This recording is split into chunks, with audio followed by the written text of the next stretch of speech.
तो कैसे हो। तो हमारा टॉपिक चल रहा है पेयर ऑफ स्ट्रेट लाइन। आज हम बात करेंगे एक नए टॉपिक की, मतलब इसी के अंदर एक नया टॉपिक।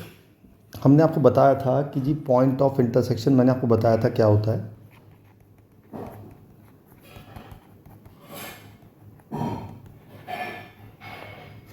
ये बताया था मैंने, पेयर ऑफ लाइन का पॉइंट ऑफ इंटरसेक्शन होता है B G minus F H upon H square minus A B comma A F minus G H upon H square minus A B. तो ये तो हम पेयर ऑफ लाइन का याद कर लेंगे, लेकिन अगर मुझे किसी भी कोनिक का पॉइंट ऑफ इंटरसेक्शन निकालना है या कोनिक का सेंटर निकालना है और पेयर ऑफ लाइन का इंटरसेक्शन पॉइंट निकालना है, तो क्या तरीका होता है। कोई भी इक्वेशन ले लीजिए आप। मैंने अपनी इक्वेशन ले ली a x square plus 2hxy plus B Y square plus 2gx plus 2fy plus c equal to 0।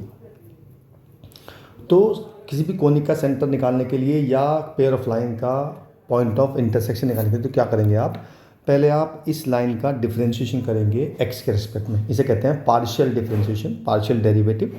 जब हम एक्स के रिस्पेक्ट में करेंगे तो हम वाई को एज ए कांस्टेंट ट्रीट करेंगे।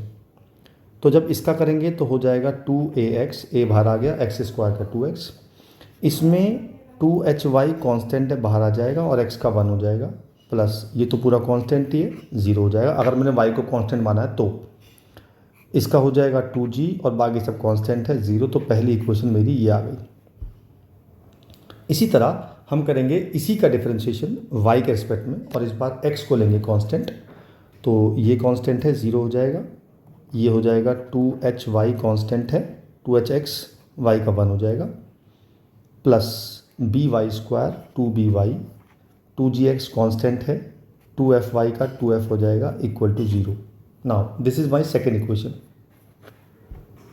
अब एक इक्वेशन ये और एक इक्वेशन ये, इन दोनों को सॉल्व करेंगे तो मेरी x की वैल्यू यही आएगी और y की वैल्यू यही आएगी। इससे भी हम पॉइंट ऑफ इंटरसेक्शन निकाल सकते हैं, ठीक है। अच्छा, ये तो था पेयर ऑफ लाइन का पॉइंट ऑफ इंटरसेक्शन, और किसी भी कोनिक का सेंटर निकालने का तरीका भी यही होता है। कोनिक चाहे वो पैराबोला हो, चाहे वो एलिप्स हो, चाहे वो हाइपरबोला हो, चाहे वो रेक्टेंगुलर हाइपरबोला हो। ओके, चलिए आगे चलते हैं। अच्छा, अब एग्जाम्पल लेते हैं इसका भी एक। मान लीजिए मैंने एग्जाम्पल लिया 2x square minus 7xy minus 4y square minus x plus 22y minus 10 equal to 0। तो पहले किया मैंने, इसको मैंने पूरे को 5 मान लिया, तो d5/dx किया, तो इसका हो जाएगा 4x, इसका 7y और इसका -1 इक्वल टू 0। फिर किया मैंने d5/dy, अब की बार इसका 0, इसका हो जाएगा माइनस के 7, y के रिस्पेक्ट में कर रहे हैं तो x कांस्टेंट होगा, और इसका हो जाएगा माइनस के 8y और इसका हो जाएगा plus 22 equal to 0। Now this is my first equation, this is my second equation. इससे हम एक्स वाई निकाल सकते हैं। तो मेरा एक्स वाई की जो वैल्यू आएगी वो आएगी 2 और 1। तो ये पॉइंट ऑफ इंटरसेक्शन हो गया इस वाले कोनिक का, या कह दो पेयर ऑफ लाइन का, ठीक है। सेकंड, अब अगला टॉपिक है, सबसे इंपॉर्टेंट टॉपिक है, वो है होमोजेनाइजेशन। क्या होता है ये? मान लीजिए आपको कोई भी एक सेकंड डिग्री की इक्वेशन दे दी, कुछ भी हो सकता है वो। मान लो मैंने कर्व ले लिया और एक लाइन दे दी मैंने आपको। तो पहले कर्व ले लेते हैं हम। हमने कर्व लिया, मैंने ले लिया, मान लो एग्जांपल लेते हैं सीधा। हमने कर्व लिया X square plus 2xy plus 3y square plus 4x plus 8y minus 11 equal to 0, और लाइन लिया मैंने y is equal to 3x plus 2। तो हम निकाल क्या रहे हैं वो बताता हूँ पहले मैं आपको। अगर मान लो ये जो कर्व है वो ये वाला हो गया, और ये जो लाइन है मान लीजिए ये वाली हो गई, और ये हो गई y एक्सिस और x एक्सिस। तो इस लाइन ने इस कर्व को दो अलग अलग पॉइंट पे काटा। जब हम उन दोनों इंटरसेक्शन पॉइंट्स को ओरिजिन से मिलाएंगे तो तो ये O हो गया, ये A हो गया, ये B हो गया।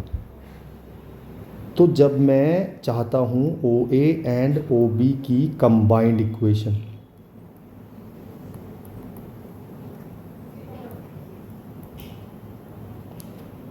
वो इक्वेशन निकालने के लिए जो हम मेथड का यूज़ करते हैं उसे बोलते हैं होमोजेनाइजेशन।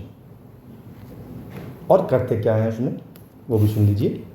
जो हमें लाइन दी हुई है उसकी कांस्टेंट टर्म को एक तरफ रखिए, बाकी सबको एक तरफ ले जाइए, और जो भी कांस्टेंट टर्म है उससे पूरी इक्वेशन को डिवाइड कर दीजिए। तो यहाँ इक्वल टू 1 आ गया। अब इस 1 की मल्टीप्लाई करनी है मुझे। कहाँ कहाँ पे करनी है देखिए, यहाँ पे डिग्री 2 है ऑलरेडी, यहाँ भी 2 है, यहाँ भी 2 है, यहाँ पे 1 है। तो इस 1 की मल्टीप्लाई यहाँ करूँगा, यहाँ भी 1 है, इस 1 की मल्टीप्लाई यहाँ करूँगा, यहाँ पे 0 डिग्री है तो यहाँ मैं 1 स्क्वायर की मल्टीप्लाई करूँगा। बात समझ आई? चलिए करते हैं। तो हमारी इक्वेशन थी x square plus 2xy plus 3y square. मैंने 4x में मल्टीप्लाई कर दिया y माइनस 3x/2, जैसे मैंने कहा था 1 पावर, प्लस 8y में भी 1 पावर, क्योंकि मुझे पावर 2 लानी है, और 11 में कर दी मैंने स्क्वायर से मल्टीप्लाई। इसे कहते हैं होमोजेनाइजेशन। मतलब मैंने अब इस इक्वेशन को होमोजीनियस बना दिया। अब इसकी सारी डिग्री 2 हो जाएंगी। सॉल्व कर लेते हैं। पहले काट लेते, जो कट रहा है 2 से काटा, 4 से काटा, और कुछ नहीं कट रहा। तो ये हो गया x square plus 2xy plus 3y square plus 2xy minus 6x square plus 4y square minus 12xy minus 11y square plus 9x square minus 6xy/2। तो एक्स स्क्वायर एक तो यहाँ आ रहा है, एक एक्स स्क्वायर यहाँ आ रहा है, तो ये हो गया मेरा माइनस के 5x स्क्वायर, 2xy ये हुए, 2xy 4xy, 4 में से 12 गए, माइनस के 8xy, 3y स्क्वायर ये, 4y स्क्वायर ये, प्लस के 7y स्क्वायर, माइनस 11 के अंदर मल्टीप्लाई कर देते हैं, तो ये हो जाएगा 11y square plus 99x square minus 66xy/2। इसका भी एलसीएम ले लेते हैं, तो ये आ जाएगा माइनस के 10x स्क्वायर माइनस के 16xy प्लस के 14y स्क्वायर माइनस के 11y स्क्वायर माइनस के 99x स्क्वायर प्लस के 66xy। सब कुछ सॉल्व करेंगे, देखते हैं क्या आता है। सबसे पहले देखते हैं एक्स स्क्वायर को, एक ये आया और एक ये आया, तो ये हो गया 109x स्क्वायर आ गया। ठीक है, हमने कहीं एक्स स्क्वायर नहीं छोड़ा। ठीक है, आगे चलते हैं। वाई स्क्वायर देखते हैं कितना आता है, 14 और माइनस 11, ये आ गए प्लस के 3y स्क्वायर और 16, और ये हो गए प्लस के 50xy इज इक्वल टू 0। हम एक चीज़ गलत कर गए, यहाँ पे टोटल का स्क्वायर था तो यहाँ पे 4 आएगा, दैट वाज अ ब्लंडर। थोड़ी सी चेंजेस करते हैं, तो हमारा ये हो जाएगा माइनस के 20x स्क्वायर माइनस के 32xy प्लस के 28y स्क्वायर। अब सॉल्व करते हैं क्या क्या आता है। ये दोनों ऐड होके हो गए माइनस के 119x स्क्वायर। अच्छा जी, 28 में से ये माइनस गए तो कितने बचे, प्लस के 17y स्क्वायर, 32 में से ये माइनस हो गए, बच गए 34xy। अब 17 कॉमन लेके काट सकते हैं, तो हमारा टोटल माइनस 17 कॉमन ले लिया, तो 7x square minus 2xy minus y square is equal to 0। ये मेरी एक सेकेंड डिग्री की इक्वेशन आ गई, यानी कि ये मेरी OA और OB की कंबाइंड इक्वेशन आ गई। इसे कहते हैं होमोजेनाइजेशन, जिससे मैं कंबाइंड इक्वेशन निकाल सकता हूँ। अच्छा, अब क्वेश्चन डिपेंड करता है। मान लीजिए वो कहता है, जो क्वेश्चन, इसी क्वेश्चन में हम थोड़ा सा बढ़ाते हैं। वो कहता है कि जो हमारा लाइन जॉइनिंग ओरिजिन है, मतलब OA और OB, उनके बीच में एंगल निकालना है। यानी कि मुझे अब इन दोनों, मतलब इन दोनों लाइनों के बीच में एंगल निकालना है। फॉर्मूला बताया था मैंने आपको, tan theta is equal to 2√h² minus AB upon A+B। बस रख देते हैं वैल्यू।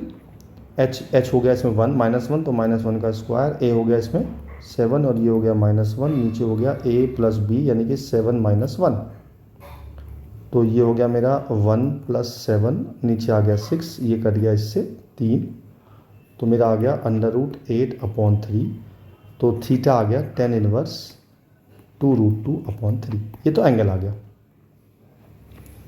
लेकिन जनरली ऐसे क्वेश्चंस में क्या देता है वो कहता है जी जो हमारी OA और OB हैं इनके बीच में 90 एंगल है और हमें कुछ प्रूव करना होगा। अगर उसने कभी भी ये 90 एंगल दे दिया तो आपको क्या करना है, तो आपको ये करना है, जो हमारी इक्वेशन आई है इसमें coefficient of x² plus coefficient of y² को 0 पुट करना है। इट मीन्स A+B को 0 पुट करना है। आपका आंसर जो भी आएगा, जो पूछा जाएगा वो इससे आंसर आ जाएगा। ये बहुत इंपॉर्टेंट चीज़ बता रहा हूँ मैं आपको, इसे नोट कर लो कहीं भी। अगर वो जब भी कहेगा, क्या कहेगा वो ये कहेगा कि the line joining the point of intersection of this curve to this line from the origin are at right angle, then prove that. Okay, तो इस तरह से क्वेश्चन आएंगे। बाकी क्वेश्चंस आप करिएगा, उससे आपको और क्लियर होगा। ठीक है, तो पेयर ऑफ लाइन हमारा ऑलमोस्ट ख़त्म हो गया है। 2-4 टॉपिक रह गए हैं, वो मैं अगली वीडियो में आपको करा दूंगा। तब तक के लिए बाय बाय।